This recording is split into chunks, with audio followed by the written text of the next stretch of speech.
I never expected a simple walk with my dog to change my life, but that's exactly what happened on a humid Tuesday morning in May when I discovered the abandoned lot behind Willow Creek Estates in Tampa, Florida. My name is Stephen Yarrow, and I had been living in this planned community for about 3 years.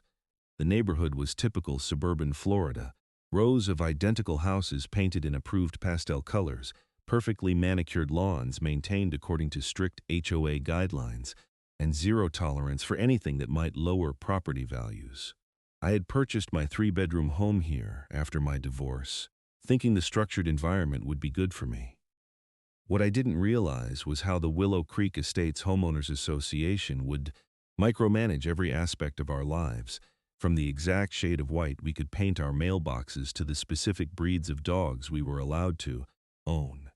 The HOA president, a woman named Patricia Livingston, was everything you'd imagine when you think of an overbearing HOA board member. She was in her early 50s with short blonde hair that she kept in that classic speak-to-the-manager style, always wore khaki capris with sensible sandals, and drove a white Lexus SUV with a bumper sticker that read, "Community Standards Matter."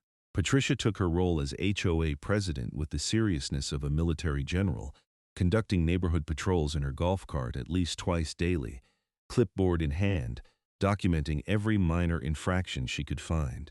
I had already received 3 violation notices in my first year of living there. One for leaving my garbage cans visible from the street for more than 12 hours after collection, another for planting red begonias instead of the approved white ones in my front flower bed, and a third for parking my work truck in my driveway overnight.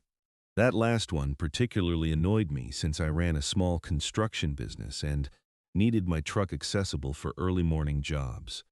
But according to Patricia and her board of enforcers, commercial vehicles were strictly prohibited from being visible in the community between the hours of 7 p.m. and 7 a.m. On that particular morning, I was walking my German Shepherd, Duke, along the perimeter fence at the back of the development. Duke was getting older now, almost 9, and these morning walks had become our quiet time together before the day got hectic. The fence marked the boundary between our manicured neighborhood and what appeared to be an overgrown wilderness beyond it. I had always assumed the land on the other side belonged to some developer waiting for the right time to build, or perhaps it was protected wetlands that couldn't be developed. Duke suddenly became interested in something and pulled me toward a section of fence that had collapsed. The chain link was rusted through, laying flat on the ground, completely overgrown with vines and Brazilian pepper trees. I hesitated for a moment, then decided to follow Duke through the opening. What I found on the other side surprised me. It was a parcel of land, maybe 4 or 5 acres, completely abandoned and overgrown, but clearly not natural wetlands. I could see the remnants of an old access road, mostly covered in weeds now, and what looked like survey stakes that had been there for years, their orange flags faded to pale cream by the sun. There were also concrete parking bumpers partially buried in the dirt, suggesting this land had been cleared and prepared for development at some point in the distant past. Duke and I explored for about 20 minutes. The property was bordered on 3 sides by a mix of conservation land and the backs of other developments. Our neighborhood, Willow Creek Estates, was the only community directly adjacent to it. I found an old sign, fallen over and half buried, that read "Future Home of Willow Creek Estates Phase 2. The sign was so weathered and faded I could barely make out the text. When I got home, curiosity got the better of me. I spent the rest of the morning researching property records on the Hillsborough County Property Appraiser website. What I discovered was fascinating. The land was indeed owned by the Willow Creek Estates Homeowners Association. According to the records, it had been deeded to the HOA back in 2009 by the original developer, presumably with the intention that it would eventually be developed as an extension of our community. But that was 17 years ago, and clearly nothing had happened with it. I dug deeper, searching through county planning and zoning records. There had been preliminary site plans filed in 2008 for Phase 2 of Willow Creek Estates, showing another 60 homes planned for that parcel, but the plans had never been finalized or approved. From what I could piece together, the original developer had gone bankrupt during the 2008 financial crisis, right in the middle of building Phase 1 where I now lived. The bank had taken over, finished the existing homes, and sold them off, but had no interest in developing additional phases. The HOA had been given ownership of the undeveloped land, probably to avoid paying taxes on it or maintaining it. Over the next few weeks, I couldn't stop thinking about that land. I started walking Duke there every morning, exploring different parts of the property. I began to notice details I had missed on that first visit. There was an old construction trailer near the back corner, its windows broken out and its siding covered in mildew. Inside were ancient coffee cups, a calendar from 2008 still hanging on the wall, and stacks of moldy blueprints. I found the concrete foundation of what might have been a sales office, now cracked and covered in moss. There were piles of rusted construction materials, old pipes and cable spools scattered around the property. It was clear that nobody from the HOA had set foot on this land in many years. Maybe they had forgotten about it entirely. The fence line separating it from our neighborhood had failed in multiple places, not just where Duke and I crossed. The access road that connected to the main street, Willow Creek Boulevard, was completely blocked by a chain-link gate that was so rusted it had literally fused shut. Vines had grown through and around it, making it nearly impassable. That's when the idea first occurred to me. I had heard about adverse possession laws, though I didn't know much about the specifics.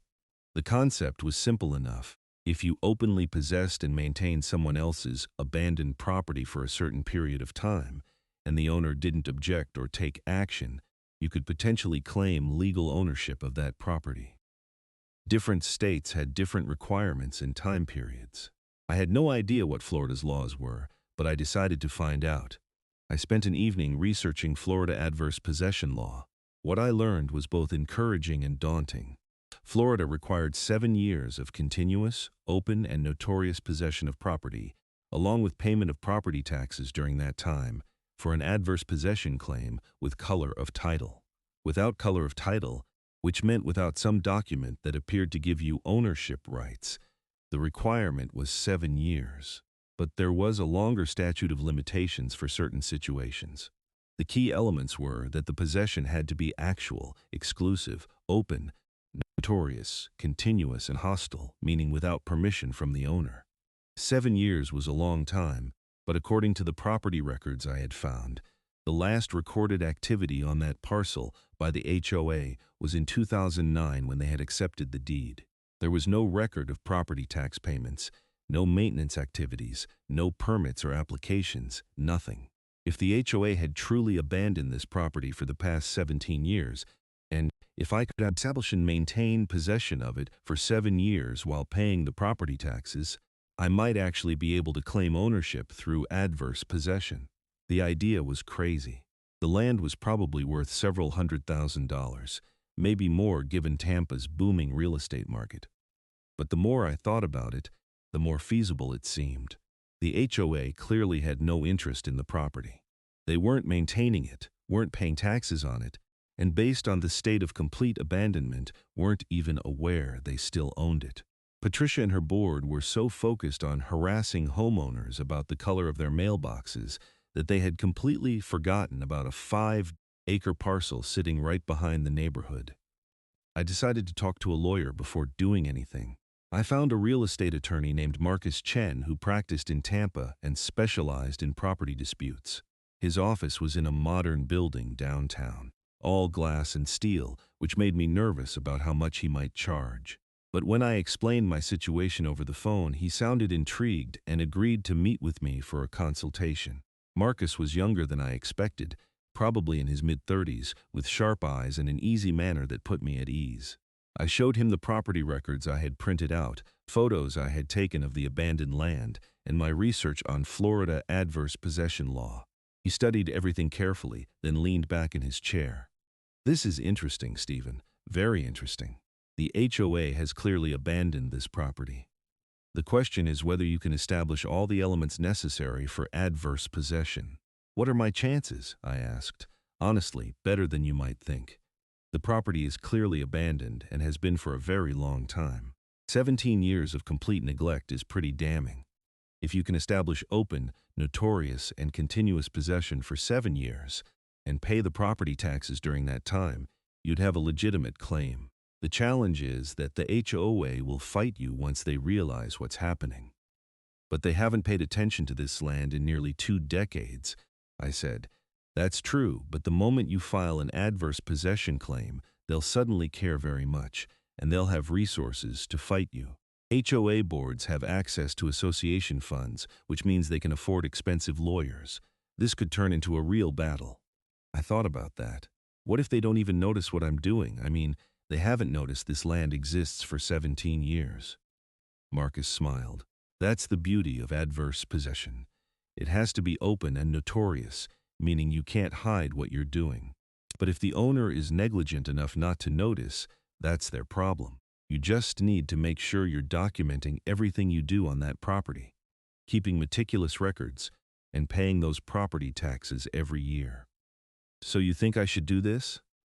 I think you should understand what you're getting into. This is a 7-year commitment minimum. You'll need to actually use and maintain that land like it's yours. Clear it, improve it, maybe fence it properly.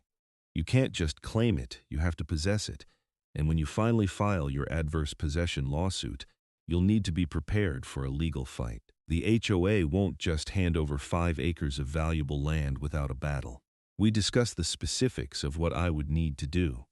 The property taxes on the land were surprisingly low because it was classified as unimproved, vacant land only about $800 per year. The county had actually placed a tax lien on the property because the HOA hadn't been paying taxes on it. I would need to pay off that lien, which had accumulated to around $10,000 with penalties and interest, and then continue paying the annual taxes going forward. Marcus agreed to represent me when the time came to file the adverse possession claim, but that wouldn't be for 7 years. In the meantime, I was on my own to establish and maintain possession of the property. I left his office both excited and terrified. This was either the smartest thing I had ever done or the most foolish. But I had made up my mind. I was going to claim that abandoned land. The first step was paying off the tax lien and getting current on the property taxes. I went to the Hillsborough County Tax Collector's office with a cashier's check for the full amount owed. The clerk who helped me looked confused when I explained I was paying taxes on property I didn't own. This parcel is owned by Willow Creek Estates HOA, she said, looking at her computer screen. I know, but they haven't been paying the taxes. I'm paying them on their behalf. She shrugged. Okay, it's unusual, but there's no law against it. We'll apply your payment to the outstanding balance and issue you a receipt. That receipt was crucial.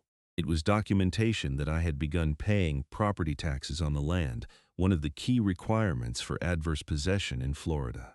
I made copies of it and stored the original in a fireproof safe in my home office.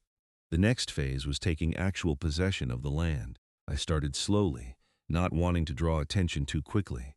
I began by clearing the main access path from where Duke and I crossed through the fallen fence.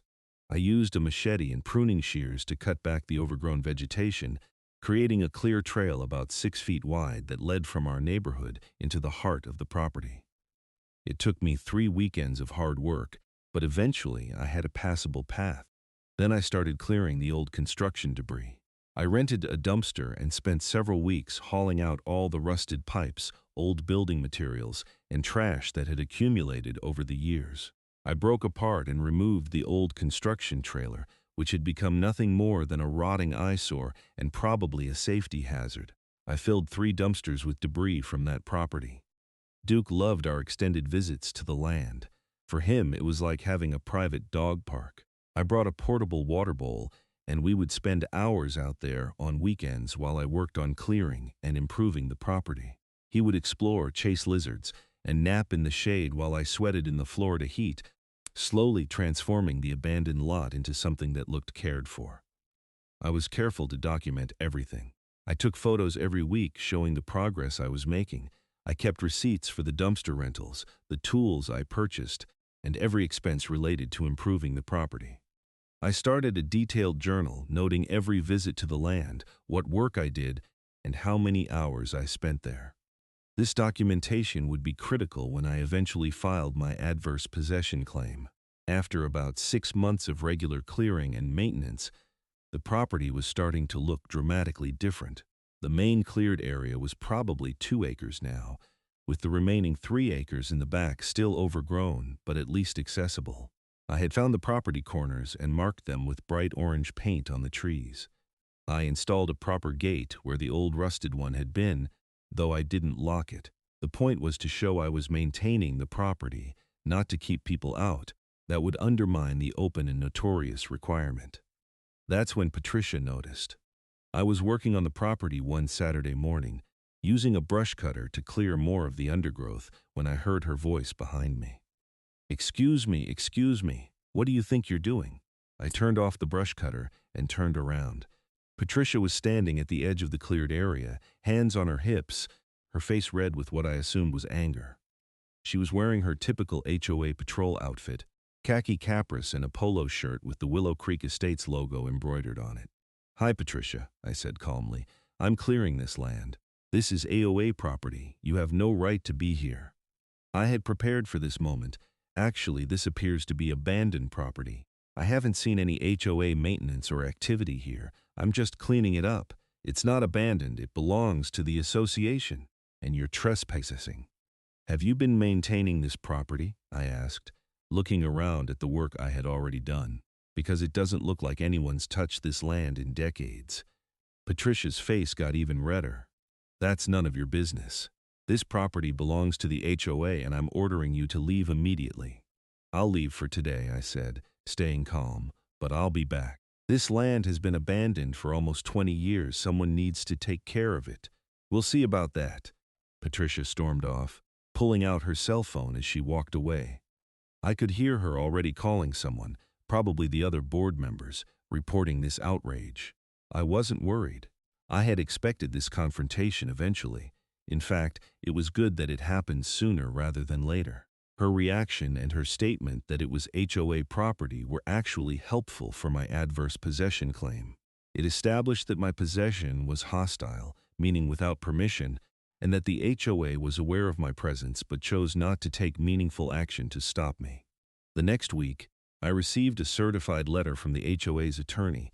It was a cease and desist letter, ordering me to stop trespassing on HOA property and warning that legal action would be taken if I continued. The letter stated that the property was owned by the Willow Creek Estates Homeowners Associations and that I had no right or permission to be there. I took the letter to Marcus Chen. He read it and nodded. "This is good, actually. Keep it safe. They've now officially acknowledged that you're possessing their property without permission, and they've given you a warning but haven't taken actual legal action. When they fail to follow through, it strengthens your claim. So I should just ignore this." "Exactly. Keep doing what you're doing. They're not going to take you to court over this, at least not yet. It would cost them money and they'd have to explain to a judge why they abandoned this property for 20 years. Just keep documenting everything." I continued my work on the property. True to Marcus's prediction, the HOA didn't follow up on their cease and desist letter. Patricia would glare at me whenever she saw me in the neighborhood, and I received a couple more strongly worded letters from their attorney, but no actual legal action. I think they hoped that threatening letters would scare me off. They didn't understand that I was playing a long game. Over the next year, I made significant improvements to the property. I brought in a landscaper to help clear the remaining overgrown areas. I had the old access road graded and covered with gravel so it was actually usable again. I planted grass seed on the cleared areas and they started to green up nicely with regular watering. I even installed a small storage shed near the front of the property where I kept tools and equipment. I also erected signs, several of them placed prominently around the property. This property maintained by Stephen Yarrow. Property taxes paid by Stephen Yarrow. The signs were professional looking, weather resistant, and clearly visible. This was important for the open and notorious requirement. Anyone passing by would know that I was the one possessing and maintaining this land. The HOA sent me more letters, each one threatening legal action, but never following through. I kept every single letter filed chronologically in a binder that was growing thicker by the month. Each unanswered letter, each empty threat, strengthened my eventual claim. They were documenting their own neglect and failure to protect their property rights. I paid the property taxes again when they came due, making sure to get receipts showing I had paid taxes on that specific parcel for 2 consecutive years now. I was building an undeniable paper trail. Around the 2-year mark, something interesting happened. I was working on the property on a Sunday afternoon when a car pulled up to the access gate. A man in his 60s got out and walked toward me. He was wearing expensive, casual clothes and had the look of someone used to getting his way. "Are you Stephen Yarrow?" he asked. "I am. Can I help you?" "My name is Donald Klein. I'm a member of the Willow Creek Estates HOA board. Patricia has been telling us about your activities here on this property." I put down the rake I had been using. "What about them?" "I wanted to see for myself what you've done here. I have to admit, I'm impressed. This land looked terrible before. I remember when Phase 2 was supposed to be built here, must be 15 years ago now." 17, I corrected. "The plans were filed in 2008. Donald nodded. Right. That was before my time. I moved into Willow Creek in 2014. I didn't even know the HOA owned this land until Patricia brought it up at a board meeting last year." This was fascinating. A board member admitting they didn't even know the property existed. "So what brings you out here?" "Honestly, I'm not sure what to make of this situation. Patricia wants to pursue legal action against you, but frankly, the board is split. You're improving property that we've completely neglected for nearly 2 decades.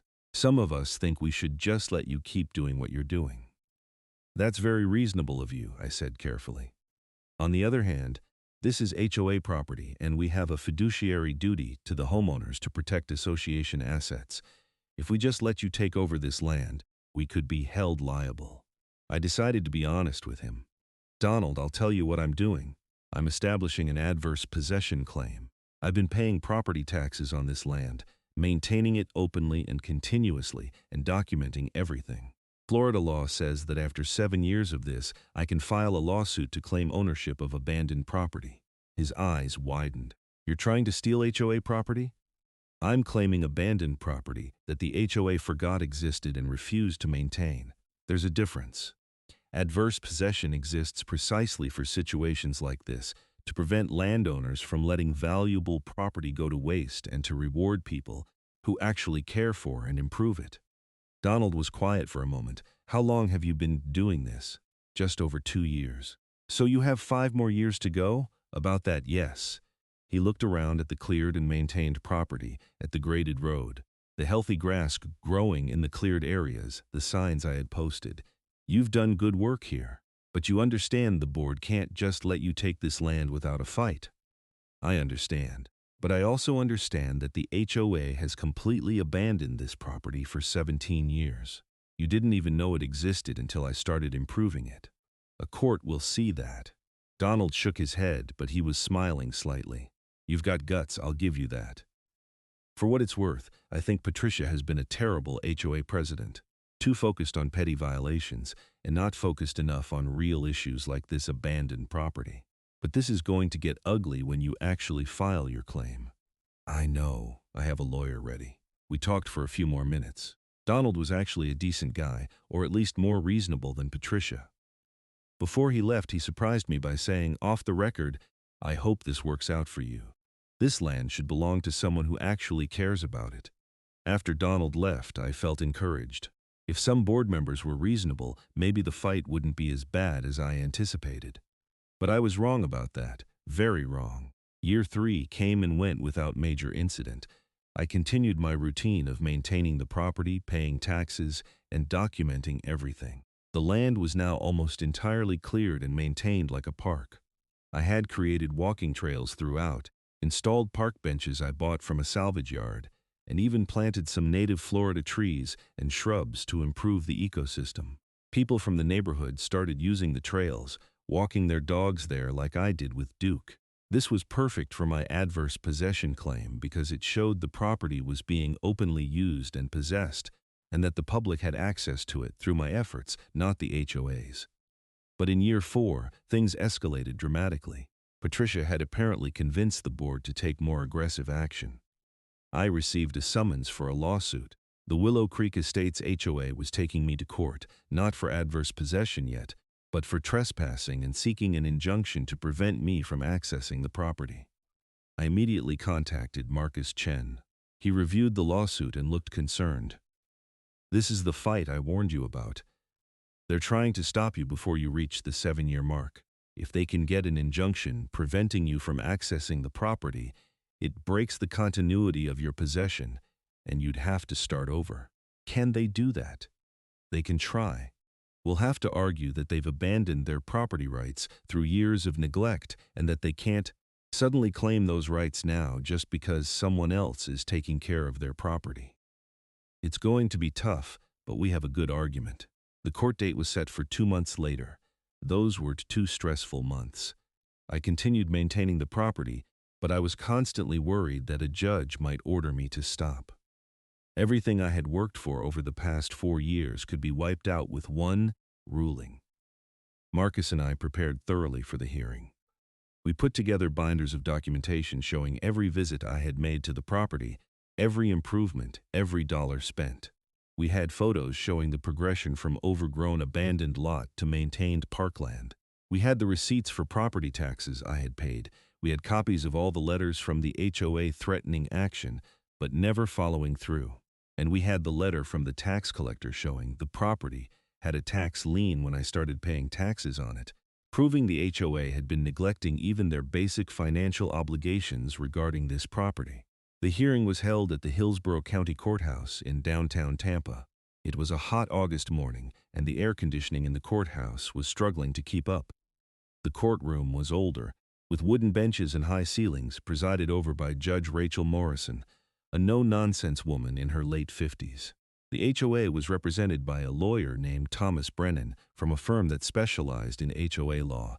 He was expensive-looking, wearing a suit that probably cost more than my truck, and he had the confidence of someone who was used to winning.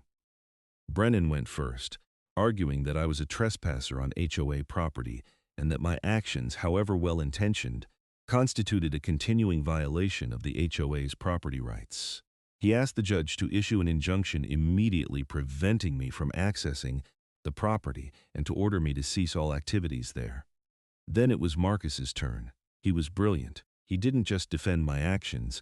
He went on offense against the HOA. He presented our documentation showing 17 years of complete abandonment by the HOA, failure to pay property taxes resulting in a tax lien, failure to maintain the property, and failure to even acknowledge the property existed until I started improving it. He showed the before photos of the property, a dangerous eyesore filled with rusted construction debris and potential hazards, and the after photos, a maintained green space that had become a community asset. "Your Honor," Marcus said, "my client didn't trespass on maintained HOA property.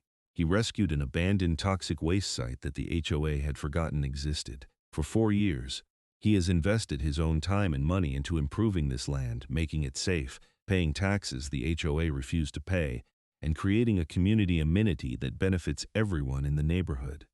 The HOA sent him threatening letters but took no actual action for years. Now, only because my client is approaching the statutory period for adverse possession, they suddenly remember they own this land and want the court to do what they couldn't be bothered to do themselves, protect their property rights." The judge listened carefully, asked several questions, and then took a recess to review the documentation. When she came back an hour later, I was sweating despite the air conditioning. "I've reviewed the evidence presented by both parties," Judge Morrison said. "This is an unusual situation. On one hand, the HOA clearly owns this property. The deed is unambiguous. On the other hand, the evidence of abandonment is overwhelming.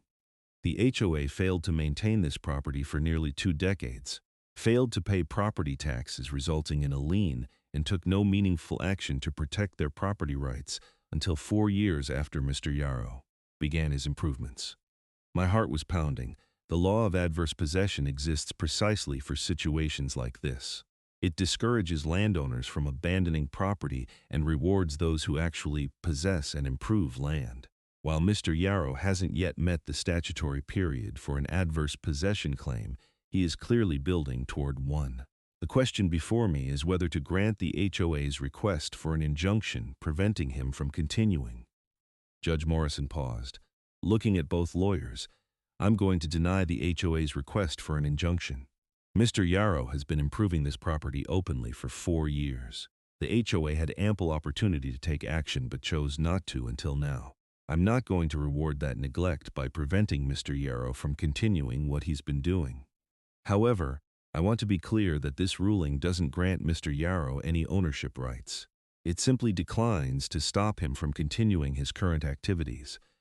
When and if he files an adverse possession claim after meeting the statutory requirements, that will be a separate case with separate considerations. I felt a wave of relief wash over me.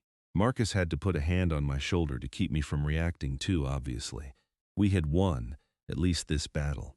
Brennan immediately stood up. Your Honor, the HOA requests that you reconsider. This sets a dangerous precedent. My ruling stands, Counselor. The HOA should have protected their property rights when Mr. Yarrow first began his activities 4 years ago. They can't neglect their property for 2 decades and then ask the court to protect rights they themselves abandoned. Patricia was sitting in the gallery behind Brennan, and when the judge issued her ruling, Patricia's face went through an interesting progression of colors, from red to purple to an almost white shade that suggested she was having trouble breathing. She stood up abruptly and walked out of the courtroom, her sandals slapping loudly on the floor. After the hearing, Marcus and I celebrated with lunch at a Cuban restaurant near the courthouse. That was huge, he said. The judge essentially gave you permission to continue for the remaining 3 years. The HOA could appeal, but I doubt they will. It would be expensive and they'd probably lose. So I just need to keep doing what I've been doing? Exactly. 3 more years and you can file your adverse possession claim. And with this ruling in the record, you'll have a much stronger case. I continued maintaining the property, but now with even more confidence. The judge's ruling had essentially validated what I was doing. The HOA sent a few more threatening letters, but they were half-hearted compared to before. I think they knew they had lost. Even if the final judgment hadn't been issued yet, years 5 and 6 passed smoothly. I expanded my improvements to the property, adding a small pavilion structure where neighborhood kids could get out of the sun, installing proper drainage to prevent flooding during the heavy summer rains, and creating a butterfly garden with native flowering plants. The property had become genuinely beautiful, a neighborhood asset that people use daily. Several homeowners thanked me for the work I had done, saying it had increased their property values by giving them green space to look at instead of abandoned jungle. Duke was getting old now, moving slower on our morning walks, but he still loved visiting what I had started calling our land. He would lay in the shade of the pavilion while I worked, perfectly content. On some level, I was doing all of this for him, to give him a place where he could roam free in his final years. In year 7, Duke passed away. He died peacefully in his sleep one night, just a few weeks before I was scheduled to file my adverse possession lawsuit. I buried him on the property, in a spot under a large oak tree where he used to love napping. I marked the grave with a simple stone. If I won the lawsuit and the land became legally mine, Duke would always be part of it. If I lost, well, at least he had 7 years of happiness there. The time had finally come. I had possessed, maintained, and improved the property openly and continuously for 7 full years. I had paid property taxes every year, had documentation of every visit and every improvement, and had receipts for thousands of dollars I had invested in making the property valuable. Marcus filed my adverse possession lawsuit in August of 2026, almost exactly 7 years after I had made that first property tax payment.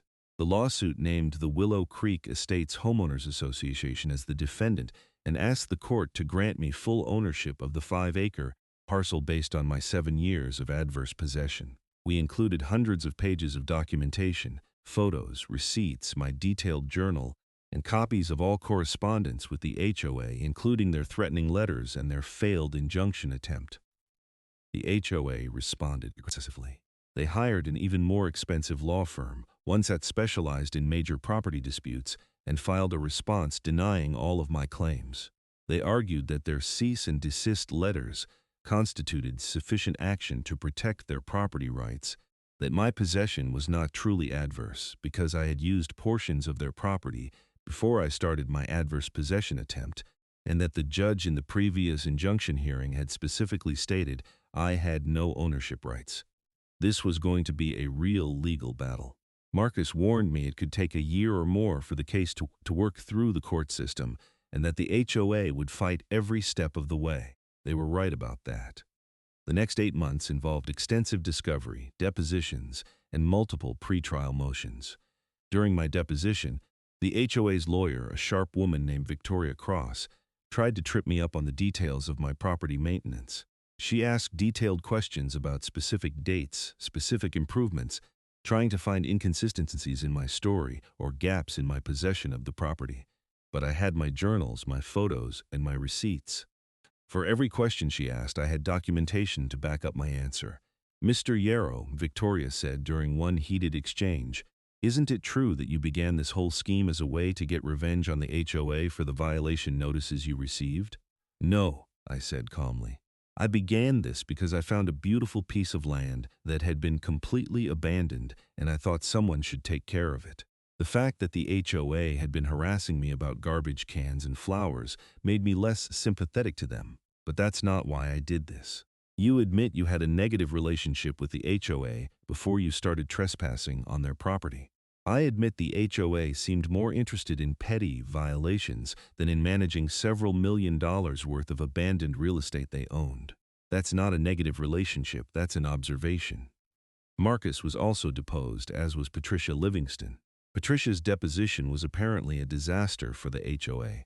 According to Marcus, who was present for it, Patricia became flustered and defensive when asked about the HOA's failure to maintain the property.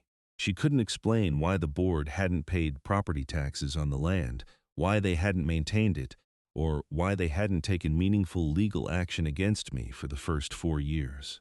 She claimed she had only become HOA president 5 years ago and couldn't speak to decisions made before that, but when pressed, she admitted the board members before her had never mentioned the property either. It was clear that the HOA had completely forgotten the land existed until I forced them to remember. The trial was scheduled for April 2027, almost 8 years after I had first started maintaining the property, and almost 19 years since the HOA had taken ownership of it. The trial was held in the same courtroom as our previous injunction hearing, but this time with a different judge, Judge Harold Watts, who had a reputation as a strict constructionist when it came to property law. The trial lasted 3 days. The HOA's attorneys presented their case first, arguing that my adverse possession claim should fail because the HOA had taken action to protect their property rights by sending cease and desist letters because they were a non-profit organization that deserved different treatment than a regular property owner, and because granting my claim would set a dangerous precedent that could encourage others to try to steal HOA property. Marcus demolished their arguments one by one. He showed that cease and desist letters without follow-through action meant nothing. He demonstrated that Florida law made no exceptions for non-profit organizations when it came to adverse possession. And he argued that the only precedent this case would set was that property owners, even HOA boards, had a duty to actually maintain and protect their property or risk losing it. The real turning point came when Marcus put together a timeline showing the complete history of the property. He started with a photo from 2008 showing a cleared lot with survey stakes and a sign announcing the future Phase 2 development. Then he showed a series of photos from 2009 through 2019, obtained from Google Earth historical imagery, showing the progressive abandonment of the property. The sequence was damning. Year by year, the property became more overgrown, more trashed, more forgotten. Then, starting in 2019, his photos showed the dramatic transformation I had made, cleaning up the debris, clearing the overgrowth, planting grass and native vegetation, and creating a maintained park-like space. "Your Honor," Marcus said in his closing argument, "the law of adverse possession is often criticized as being unfair, as allowing someone to steal another person's land. But this case demonstrates why that law exists and why it's important. The HOA didn't just neglect this property for 1 year or 2 years or even 5 years. They abandoned it completely for 19 years. They stopped paying taxes on it. They let it become dangerous and unsightly. They forgot it existed. Meanwhile, my client discovered this abandoned land and spent 7 years of his life and thousands of his own dollars transforming it from an eyesore into a community asset. He paid the taxes the HOA refused to pay. He removed hazards the HOA left in place. He created value where the HOA saw none. This is exactly what adverse possession law is designed to reward. The HOA's closing argument tried to focus on the technicalities of ownership and property rights, but it felt hollow after Marcus's presentation. The evidence was simply too overwhelming. Judge Watts took the case under advisement, saying he would issue a written ruling within 30 days. Those were the longest 30 days of my life. I had invested 8 years and probably $30,000 of my own money into this property. If I lost now, I would lose everything. The ruling came on a Tuesday morning in May, delivered by mail. My hands were shaking as I opened the envelope. The opinion was 15 pages long, but I skipped immediately to the conclusion. Based on the evidence presented, the court finds that plaintiff Stephen Yarrow has met all requirements for adverse possession under Florida law. His possession of the subject property was actual, open, notorious, exclusive, continuous, and hostile for a period exceeding 7 years. He paid all property taxes during this period. The defendant homeowners association completely abandoned the property and failed to take meaningful action to protect its property rights despite clear notice of plaintiff's adverse possession. Accordingly, the court hereby grants judgment in favor of plaintiff and orders that title to the subject property be transferred from Willow Creek Estates, Homeowners Association, to Stephen Yarrow. I had won. After 8 years, I had actually won. I called Marcus immediately. He was almost as excited as I was. "Congratulations, Stephen. You now own 5 acres of prime Tampa real estate. The HOA can appeal, but honestly, I think they'd be throwing good money after bad." Judge Watts's opinion is very thorough and well-reasoned. An appeals court would be unlikely to overturn it. The HOA did consider appealing. I learned later from Donald, the reasonable board member I had talked to years earlier, that there was a huge fight at the board meeting where they discussed it. Patricia wanted to appeal and to keep fighting, but the majority of the board voted against it. They had already spent over $100,000 of association money fighting me, and they had nothing to show for it except legal bills and bad publicity. Several homeowners were threatening to sue the board personally for wasting association funds on a fight they should never have started.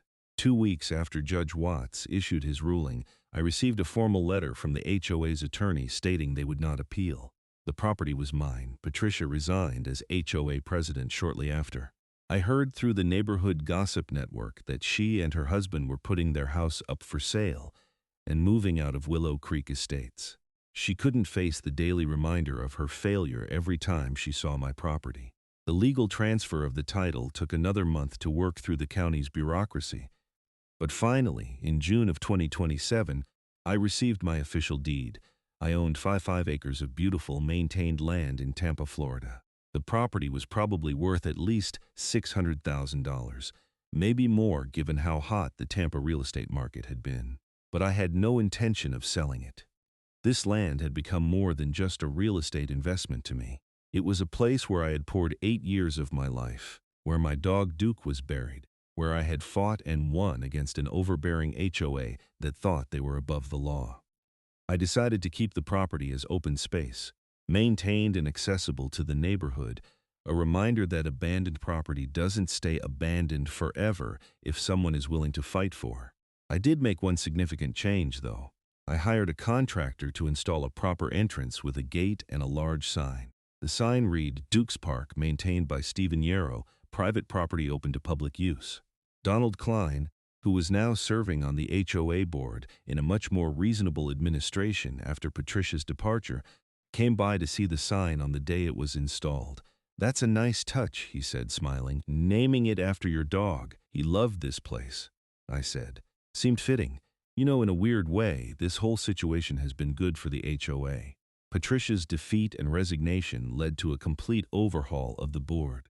We're actually focusing on real community issues now, instead of harassing people about their mailbox colors. We've done an audit of all HOA property and assets to make sure we're not neglecting anything else. And we've loosened a lot of the more ridiculous restrictions that were driving everyone crazy.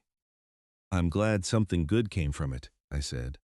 "There's talk of updating the neighborhood covenants to include an easement for trail access to your park. if you'd be willing.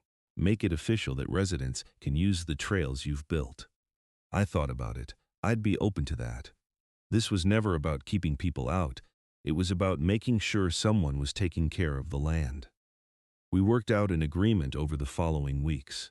I granted a permanent easement allowing Willow Creek Estates residents to access the trails and green space on my property, and in exchange, the HOA agreed to help maintain the trails and contribute to the cost of maintaining the park. It was a better outcome than I could have hoped for when I started this journey 8 years earlier. I continued to visit the property every morning, just like I had when Duke was alive. I would walk the trails, check on the maintenance, and make sure everything was in good order. Sometimes I would sit on one of the benches I had installed years ago and think about how a simple walk with my dog had led to this whole adventure. The story of my adverse possession case became somewhat famous in Tampa real estate and legal circles. Marcus told me he had received inquiries from several other people who were considering similar claims against properties that had been abandoned by owners or HOAs. I even got interviewed by a local news station about the case. The reporter was fascinated by the idea that someone could actually win ownership of property through years of maintenance and tax payments. "Do you have any advice for other people who might be in a similar situation?" the reporter asked during the interview. "Document everything," I said. "Take photos, keep receipts, maintain detailed records. Adverse possession is a long game. You need to be prepared to invest years of your life and potentially face legal battles. But if you're willing to do the work and the property is truly abandoned, the law will reward you for it." The interview aired during the evening news and apparently got a lot of attention. I received emails and phone calls from people all over Florida asking for advice about their own adverse possession situations. I referred most of them to Marcus, figuring he could use the business and I wasn't qualified to give legal advice. One unexpected outcome of my case was that HOAs across Florida started doing audits of their properties to make sure they weren't sitting on forgotten assets that could be subject to adverse possession claims. There were apparently quite a few HOAs that had taken over undeveloped lots from bankrupt builders during the 2008 financial crisis and then completely forgot about them. My case had reminded them that forgotten property doesn't stay forgotten forever. As I sit here now, in the pavilion I built on what is legally and officially my property, I still sometimes can't believe the journey I've been on. It started with curiosity about an overgrown lot, progressed through years of hard work and legal battles, and ended with me owning 5 acres of beautiful land in the middle of a major metropolitan area.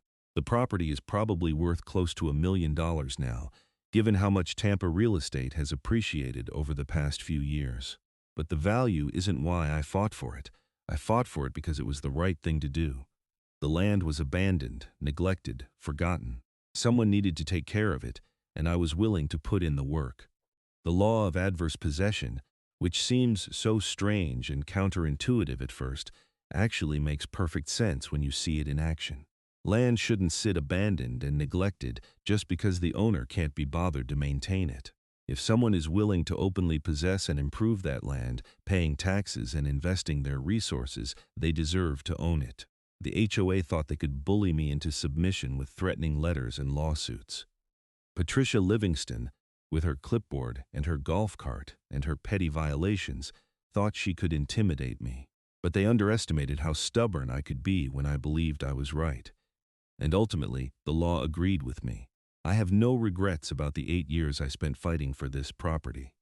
Every early morning spent clearing brush, every weekend spent hauling trash, every dollar spent on improvements and legal fees, it was all worth it. This land is now mine, legally and completely, and it will remain a green space for the community to enjoy for as long as I own it. Duke's grave sits under the big oak tree at the north end of the property. I visit it regularly, keeping the area around it maintained and decorated with flowers. Sometimes I tell him about the latest developments with the property, even though I know he can't hear me. He was with me at the beginning of this journey, and in a way, he's still with me at the end.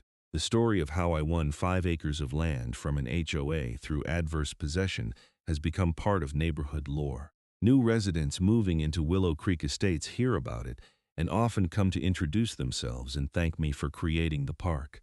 Kids play on the trails I built. People walk their dogs on the paths I cleared. The property that was once an abandoned eyesore is now a genuine community asset, and that alone makes everything worthwhile. Patricia Livingston and her husband did move away, selling their house for less than they hoped because they were in a hurry to leave. I heard she's now HOA president in a different community somewhere in Polk County. I feel sorry for those homeowners. But that's not my problem anymore. The new HOA board at Willow Creek Estates is reasonable and focused on actual community issues, and I have a good working relationship with them. The experience taught me several important lessons. First, that persistence pays off. 8 years is a long time to commit to anything, but the reward was proportional to the effort.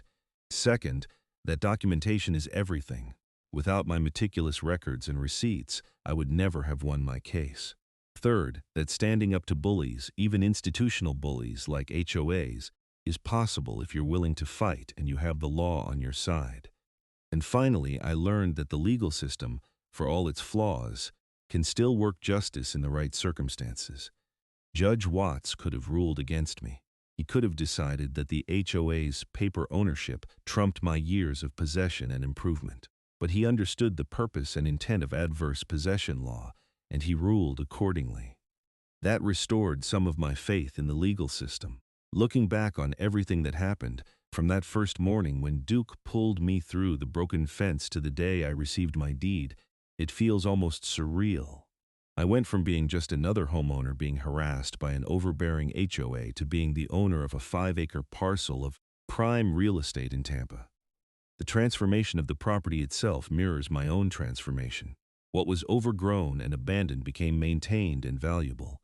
What was forgotten became important. What seemed impossible became real. I sometimes wonder what would have happened if I had just ignored that overgrown lot on that morning walk with Duke. If I had kept walking, minded my own business, and never investigated what was on the other side of that broken fence. The land would still be sitting there, abandoned and overgrown, owned by an HOA that forgot it existed. The tax lien would have continued to grow. The property would have continued to decay. And I would have missed out on the most challenging and rewarding experience of my life. But I didn't keep walking. I investigated, I researched, I took action, and that made all the difference. Duke's Park, as it's now officially known to everyone in the neighborhood, stands as a monument to what one person can accomplish with persistence, careful planning, and willingness to fight for what's right. It's also a cautionary tale for property owners, including HOA boards, about the importance of actually maintaining and protecting your assets. You can't just ignore property for nearly 2 decades and expect to retain ownership rights when someone else steps up to care for it. The 5 acres are mine now, legally and completely. The judge's order has been recorded with the county. The property taxes come to me now. And every morning, I walk the trails I built, past the pavilion I constructed, through the gardens I planted, and I feel a sense of satisfaction that few things in life can match. This land was abandoned, and I rescued it. I fought for it. I earned it. And now it's mine. That's the story of how I won 5 acres from an HOA through adverse possession. It took 8 years, cost about $30,000, required thousands of hours of work, and resulted in one of the most satisfying victories of my life. It's a story about persistence, about standing up to institutional bullying, about the importance of documentation, and ultimately, about what adverse possession law is really meant to accomplish. Land shouldn't sit abandoned while owners neglect it. Someone who is willing to care for that land, improve it, and invest in it should be rewarded. And in my case, after 8 long years, I was.